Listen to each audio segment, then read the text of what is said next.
Hi అండి. తెలుగు కథల ప్రపంచంకు స్వాగతం. ఇవాళ డాక్టర్ సిహెచ్ ప్రతాప్ గారు రచించిన ఆదర్శ కుటుంబం అనే కథను వినేద్దామండి. గోదావరి ఒడ్డున ఉన్న సీతాపురం అనే పల్లెటూరులో దీపిక తన భర్త కిరణ్, అత్తమామలతో కలిసి ఉమ్మడి కుటుంబంలో నివసించేది. పెళ్ళైన కొత్తలో అంతా బాగానే ఉన్నా కొద్ది రోజులకే దీపికకు తన అత్తగారైన సుగుణమ్మతో పొత్తు కుదరటం లేదని అర్థమైంది. సుగుణమ్మ పాతకాలపు పద్ధతులను, ఆచారాలను కఠినంగా పాటించే మనస్తత్వం కలది. దీనికి విరుద్ధంగా దీపిక నగరంలో పెరిగి ఆధునిక భావాలు కలిగిన యువతి. వీరిద్దరి మధ్య అభిప్రాయ భేదాలు పెరిగి చిన్న విషయాలకే తరచూ గొడవలు మొదలయ్యాయి. నెలలు గడుస్తున్నా ఇద్దరి ప్రవర్తనలో ఎలాంటి మార్పు రాలేదు సరికదా, అది ఒకరిపై ఒకరికి అసహ్యం పెరిగేలా చేసింది. ఉదయం లేచిన దగ్గర నుండి రాత్రి పడుకోబోయే వరకు వారి మధ్య ఏదో ఒక విషయంలో వాదనలు జరుగుతూనే ఉండేవి. వంట చేసే పద్ధతి, ఇల్లు సర్దే విధానం, కట్టు బొట్టు, ఇలా ప్రతిదీ వివాదానికి కేంద్ర బిందువుగా మారేది. సుగుణమ్మ ప్రతి చిన్న పనిలోనూ లోపాలు వెతకటం, దీపిక పద్ధతులు అనాచారాలని నిందించటం నిత్యకృత్యమైంది. అటు దీపిక కూడా అత్తగారి మాటలను పాత చింతకాయ పచ్చడిలా భావిస్తూ ఎదురు సమాధానం చెప్పేది. ఆ ఇంట్లోని గొడవలు కూడా వారి మధ్య రేగే వాదోపవాదాలకు సాక్ష్యాలుగా నిలిచాయి. సంప్రదాయాలకు ఆధునికతకు మధ్య జరుగుతున్న ఈ పోరాటం కుటుంబ ప్రశాంతతను పూర్తిగా హరించింది. అత్తగారి కటువైన మాటలు కోడలికి ముల్లులా గుచ్చుకుంటే, కోడలి నిర్లక్ష్య వైఖరి అత్తగారికి అగౌరవంగా తోచేది. ఒకే కప్పు కింద నివసిస్తున్న వారి మనసుల మధ్య గోదావరి అంతటి దూరం పెరిగింది. ఈ నిరంతర సంఘర్షణ వల్ల ఆ పచ్చని కుటుంబంలో అనురాగం మాయమై ద్వేషం అలుముకుంది. ఒకరోజు ఏదో విషయంలో మాటా పెరిగి పెద్ద గొడవ జరిగింది. ఆ సమయంలో భర్త కిరణ్ కూడా అత్తగారి పక్షానే మాట్లాడటంతో దీపిక తట్టుకోలేకపోయింది. కోపంతో ఊగిపోతూ వెంటనే తన పుట్టింటికి వెళ్లిపోయింది. దీపిక తండ్రి గోపాలం ఒక రసాయన శాస్త్రవేత్త. దీపిక ఏడుస్తూ తన అత్తగారి వల్ల పడుతున్న ఇబ్బందులన్నీ తండ్రికి వివరించింది. నాకు ఆవిడతో కలిసి ఉండటం అస్సలు ఇష్టం లేదు నాన్న. ఆవిడ పీడ వదిలించుకోవడానికి ఏదైనా విషం ఇవ్వండి, అన్నంలో కలిపి పెడతాను. లేదంటే నేను తిరిగి ఆ ఇంటికి వెళ్ళను అని తండ్రిని వేడుకుంది. ఆమె కళ్ళలో ప్రతీకారం, ఆవేశం స్పష్టంగా కనిపిస్తున్నాయి. తనను అర్థం చేసుకోవాల్సిన భర్త కూడా పరాయివాడిలా ప్రవర్తించాడన్న వేదన ఆమెను దహించి వేస్తోంది. అత్తగారు అస్తమానం చేసే విమర్శలు, అణచివేత ధోరణి భరించటం తన వల్ల కాదని ఆమె తెగేసి చెప్పింది. తన వైవాహిక జీవితం ఇలా చిన్నాభిన్నం కావటానికి ఆవిడే కారణమని బలంగా నమ్మింది. ఏళ్ల తరబడి కూడగట్టుకున్న అసహనం అంతా ఇప్పుడు కట్టలు తెంచుకున్న ప్రవాహంలా తండ్రి ముందు బయటపడింది. ఆవిడ ఈ లోకంలో లేకపోతేనే తనకు ప్రశాంతత దక్కుతుంది అని, అందుకు ఏ శిక్షకైనా సిద్ధమని ఆమె వాదించింది. కన్న తండ్రి పట్ల ఉన్న నమ్మకంతో తన సమస్యకు తక్షణ పరిష్కారం చూపమని పట్టుబట్టింది. అంధకారంలో ఉన్న ఆమె మనసుకు ఆ క్షణంలో హింస తప్ప మరో మార్గం కనిపించటం లేదు. కళ్ళలో నీళ్లు తిరుగుతున్నా మనసు మాత్రం మొండితనంతో నిండిపోయింది. గోపాలం కూతురు పరిస్థితి చూసి జాలిపడ్డాడు. కాని ఆమె అడిగింది ఎంత తప్పో అతనికి తెలుసు. పిచ్చిదానే, నువ్వు విషం ఇస్తే మీ అత్తగారే కాదు, మనమిద్దరం కూడా జైలుకు వెళ్లాల్సి వస్తుంది. ఇది సరైన మార్గం కాదు అని నచ్చజెప్పాడు. కాని దీపిక ఏమీ వినే స్థితిలో లేదు. అత్తగారిపై ఉన్న ద్వేషం ఆమె కళ్ళను కప్పేసింది. చివరకు గోపాలం ఒక ఉపాయం ఆలోచించి, సరే నీ ఇష్ట ప్రకారమే చేద్దాం. కాని నువ్వు జైలుకు వెళ్లటం నాకు ఇష్టం లేదు. అందుకే నేను చెప్పినట్లే చెయ్యాలి అని ఒక పొడిని ఆమెకు ఇచ్చారు. నీవు ప్రతిరోజు వంట చేసేటప్పుడు మీ అత్తగారి భోజనంలో కొంచెం ఈ పొడిని కలుపు. ఇది తక్కువ మోతాదులో ఇవ్వటం వల్ల ఆమె వెంటనే చనిపోదు. కొన్ని నెలల తర్వాత నెమ్మదిగా ప్రాణాలు వదులుతుంది.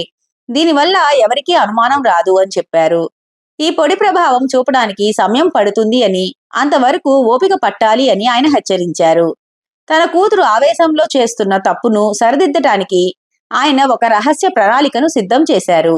ఆ పొడిని జాగ్రత్తగా ఒక చిన్న డబ్బాలో భద్రపరిచి ఆమెకు అందిస్తూ ఎట్టి పరిస్థితులలోనూ మోతాదు మించకూడదని గట్టిగా చెప్పారు. తన ప్రతీకారం నెరవేరబోతుందన్న నమ్మకంతో దీపిక ఆ డబ్బాను ఎంతో జాగ్రత్తగా అందుకుంది. ఆమె ముఖంలో ఒక వింతైన ఆనందం వేసింది. అంతేకాకుండా ఆయన ఒక ముఖ్యమైన నిబంధన పెట్టారు.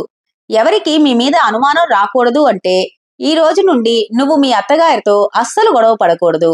ఆవిడ ఏమన్నా సరే నువ్వు ఎంతో వినయంగా, ప్రేమగా ఉండాలి. ఆవిడ ఆరోగ్యం గురించి శ్రద్ధ తీసుకోవాలి. అప్పుడే ఆవిడ చనిపోయినప్పుడు ఎవరూ నిన్ను నిందించరు అని చెప్పాడు. కొన్ని నెలల్లో తన గొడవలు తీరిపోతాయని భావించిన దీపిక తండ్రి చెప్పినట్లే చేయటానికి అంగీకరించి అత్తగారి ఇంటికి తిరిగి వెళ్ళింది. తండ్రి ఇచ్చిన పొడిని రోజూ అన్నంలో కలుపుతూ అత్తగారితో ఎంతో మర్యాదగా ప్రేమగా మాట్లాడటం మొదలుపెట్టింది. అత్తగారు విమర్శించినా కిమ్మనకుండా చిరునవ్వుతో సేవలు చేసేది.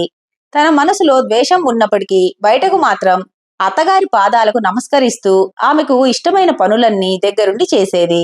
సుగుణమ్మ కఠినంగా మాట్లాడిన ప్రతిసారి దీపిక తన కోపాన్ని అంచుకొని తండ్రి చెప్పిన మాటలను గుర్తు చేసుకునేది. ఆ ముసలావిడ రోజురోజుకు మృత్యువుకు దగ్గరవుతోందని భావిస్తూ పైకి ఎంతో శ్రద్ధగా మందులు, ఆహారం అందిస్తూ ఒక ఆదర్శ కోడలిలా నటించసాగింది. ఆమెలోని ఈ అనూహ్య మార్పు చూసి కుటుంబ సభ్యులంతా విస్తుపోయారు. కోడలి ప్రవర్తనలో వచ్చిన మార్పును చూసి సుగుణమ్మ మనసులో కూడా మెల్లగా కరగటం ప్రారంభించింది. కోడలు తనపై చూపిస్తున్న ప్రేమానురాగాలకు ముగ్ధురాలై అత్తగారు కూడా ఆమెపై మమకారం పెంచుకుంది. దీపికకు వచ్చిన వంటకాలు చేయటం, ఆమెకు ఇంటి పనుల్లో సాయం చేయటం వంటివి సుగుణమ్మ మొదలుపెట్టింది. 5 నెలలు గడిచేసరికి ఆ ఇంట్లోని వాతావరణం పూర్తిగా మారిపోయింది. గొడవలు మాయమై ఒకరిని ఒకరు పొగుడుకునే స్థాయికి చేరుకున్నారు. అత్తాకోడళ్లు ఇద్దరు తల్లి కూతులలా కలిసిపోవడం చూసి ఇరుగు పొరుగు వారు కూడా ముచ్చటపడ్డారు. దీపిక ఇప్పుడు అత్తగారిని కేవలం అత్తగారిలా కాకుండా తనను కనిపెట్టుకుని ఉండే కన్నతల్లిలా చూడసాగింది. ఇప్పుడు దీపికకు లోలోపల భయం మొదలైంది. నేను ఇస్తున్న పొడి వల్ల నా అత్తగారు ఎక్కడ చనిపోతారో అని ఆందోళన చెందింది. అత్తగారు చూపుతున్న అపరిమితమైన వాత్సల్యం ఆమెను అపరాధ భావంతో దహించి వేస్తోంది. తనను కన్న కూతురిలా గుండెలకు హత్తుకుంటున్న ఆ ప్రాణాన్ని తానే స్వయంగా తీస్తున్నానన్న చేదు నిజం ఆమె నిద్రను హరించింది. ప్రతిరోజు వంటగదిలోకి వెళ్లి ఆ డబ్బాను చూస్తూ ఉంటే ఆమె చేతులు వణకటం మొదలయ్యాయి. ఒకప్పుడు శత్రువులా కనిపించిన అత్తగారు ఇప్పుడు తన జీవితంలో అత్యంత ముఖ్యమైన వ్యక్తిగా మారిపోయారు. ఆవిడకు ఏదైనా జరిగితే తాను భరించలేనని, తన తప్పును సరిదిద్దుకోవాలని ఆమె మనసు పరితపించింది. తన తప్పును తలుచుకొని రాత్రులు నిద్ర లేకుండా గడిపింది. అపరాధ భావం ఆమెను వెంటాడింది. వెంటనే తండ్రి దగ్గరకు పరిగెత్తుకుని వెళ్లి, నాన్న, మీరు ఇచ్చిన ఆ విషయానికి విరుగుడు ఇవ్వండి. నాకు మా అత్తగారు కావాలి. ఆవిడ ఇప్పుడు నాకు సొంత తల్లిలా కనిపిస్తున్నారు. ఆవిడను కోల్పోవటం నాకు ఇష్టం లేదు. నేను చేసిన తప్పుకు ఆవిడ బలి కాకూడదు అని ఏడుస్తూ బతిమాలింది. అప్పుడు గోపాలం చిరునవ్వుతో కూతురు తల నిమిరి ఇలా చెప్పాడు. నీకు నేను ఇచ్చింది విషం కాదు, కేవలం తియ్యటి చక్కెర పొడి. నిజమైన విషం నీ మనసులోని ద్వేషం. దానికి విరుగుడు నీవు చూపించిన ప్రేమ, ఓర్పు మాత్రమే. ఇప్పుడు ఆ ద్వేషం నశించి మీ మధ్య అనురాగం పెరిగింది. అదే నాకు కావాలి. ఒక మనిషిలోని కోపాన్ని మార్చాలంటే మనం ప్రేమతోనే ప్రయత్నించాలి తప్ప పగతో కాదు అన్నాడు. దీపిక తన తండ్రి జ్ఞానానికి ఆశ్చర్యపోయి ప్రేమతో సాధించలేనిది ఏదీ లేదని గ్రహించింది. ఆ రోజు నుండి ఆమె అత్తగారితో కలిసి ఎంతో సంతోషంగా జీవించింది.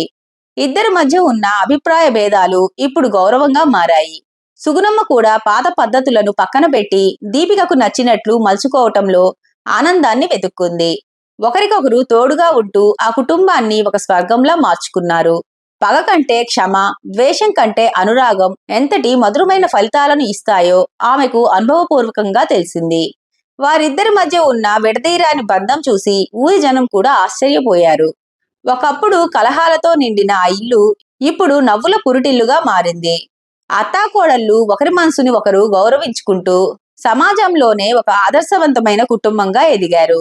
ఏ బంధానికైనా అర్థం చేసుకోవటం, కొంచెం తగ్గటం అనేవి పునాదులని వారు నిరూపించారు. సంప్రదాయాలు, ఆధునికత మేళవించిన ఆ ఇంట శాంతి వెల్లివిరిసింది. అత్తయ్య, నువ్వు నేర్పిన ప్రేమ పాఠం నా జీవితాన్ని మార్చేసింది. ఇన్నాళ్ళు నా అజ్ఞానంతో ఒక అద్భుతమైన బంధాన్ని దూరం చేసుకున్నానని అర్థమైంది. ఇకపై మన కుటుంబంలో ఎప్పుడూ ఇలాంటి అనురాగమే వెల్లివిరుస్తుంది అని దీపిక తన అత్తగారి దగ్గర మనసు విప్పి చెప్పింది. దీపిక కళ్ళలో పశ్చాత్తాపం, గుండెల్లో అంతులేని మమకారం ఉప్పొంగాయి. అత్తగారి చేతులను తన కళ్ళకు అద్దుకుంటూ ఆవిడ పాదాలకు నమస్కరించి తనలోని అపరాధ భావాన్ని కడిగేసుకుంది. సుగుణమ్మ కూడా ఆనంద బాష్పాలతో కోడలిని అక్కున చేర్చుకుంది. ఆ క్షణం వారిద్దరి మధ్య ఉన్న అపార్థాలన్నీ మంచులా కరిగిపోయి స్వచ్ఛమైన అనురాగం చిగురించింది. ఒకరికొకరు తోడుగా ఉంటూ జీవితాంతం కలిసి నడుస్తామని మనస్ఫూర్తిగా మాట ఇచ్చుకున్నారు. కలిసి ఉంటే కలదు సుఖం అని నిరూపించుకున్న ఈ ఆదర్శ కుటుంబం కథ బాగుంది కదండి. ఇంతటితో కథ కంచికి మనం ఇంటికి. ఈ కథ కనుక మీకు నచ్చినట్లయితే లైక్ చేసి, షేర్ చేసి, కామెంట్ చేసి మన ఛానల్కి సపోర్ట్ చేసేయండి ఫ్రెండ్స్. ఇక ఉంటానండి. By by.